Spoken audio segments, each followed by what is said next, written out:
कोकण पदवीधर मतदारसंघाच्या निवडणुकीत काही शिक्षकांनी पैसे घेतल्याचे समजते। ठाणे शहर काँग्रेस कमिटीचे अध्यक्ष विक्रांत चव्हाण यांचा गंभीर आरोप। चौकशीची केली मागणी।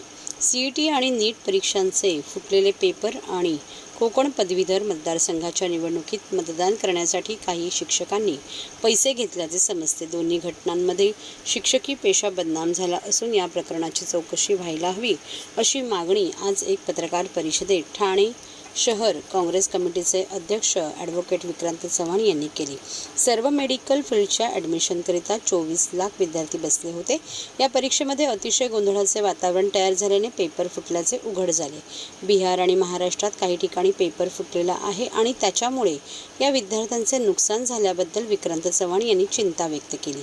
मागील 7 वर्षांमध्ये जवळपास 70 पेपर फुटलेले आहेत। यातील अतिशय अनेक महत्त्वाच्या परीक्षा आहेत। देशातील अनेक केंद्रातील शिक्षक किंवा मुख्याध्यापक किंवा कर्मचारी यांचा या परीक्षा प्रक्रियेशी थेट संबंध येतो। पेपर फुटीमध्ये जसा काही शिक्षकांचा थेट संबंध आला तसा कोकण पदवीधर मतदारसंघात पैशांचा पाऊस पडला। काही शिक्षक आणि संस्था चालकांनी यात आपले हात ओले करून घेतले असल्याचे समजते। पेपर फुटी आणि पदवीधर निवडणुकीत झालेल्या गैरप्रकाराची चौकशी करण्याची मागणी विक्रांत चव्हाण यांनी केली आहे। ह्या 10वी आणि 12वीच्या ज्या परीक्षा असतात त्याच्यानंतर एंट्रन्स एक्झामिनेशन आपल्या देशात सुरू झालेले आहेत। वेगवेगळ्या अभ्यासक्रमांसाठी पोस्ट ग्रॅज्युएशन ग्रॅज्युएशन अभ्यासक्रमांसाठी ह्या परीक्षा सुरू झालेल्या आहेत। त्याच्याच एक भाग म्हणून नीट आहे या ठिकाणी। आणि नीट एक फक्त हे आहे, निमित्त आहे, परंतु ह्या सगळ्या ज्या परीक्षा आहेत याच्यात सर्रास पेपर फुटी होते।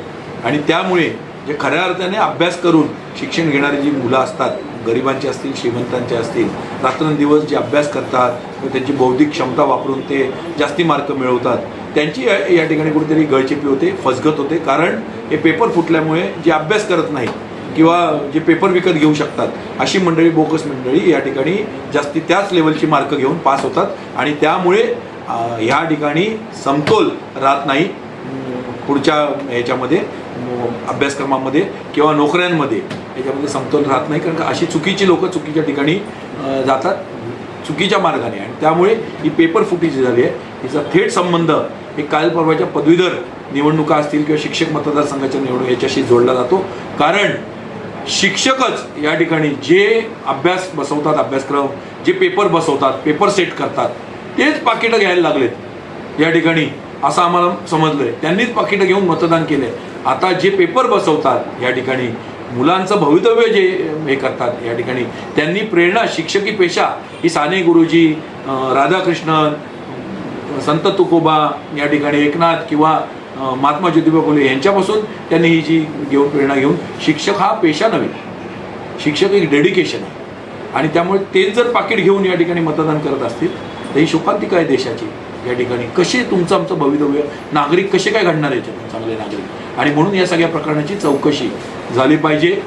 या ठिकाणी या संस्था चालकांच्याही कारभाराची, ज्यांनी पैसे घेतले असतील त्यांची चौकशी झाली पाहिजे। शिक्षकांवरही कारवाईचा बडगा उभारला गेला पाहिजे। म्हणजे झालं ते ठीक आहे, पण याच्या पुढे घडू नये। हिंदी में थोड़ा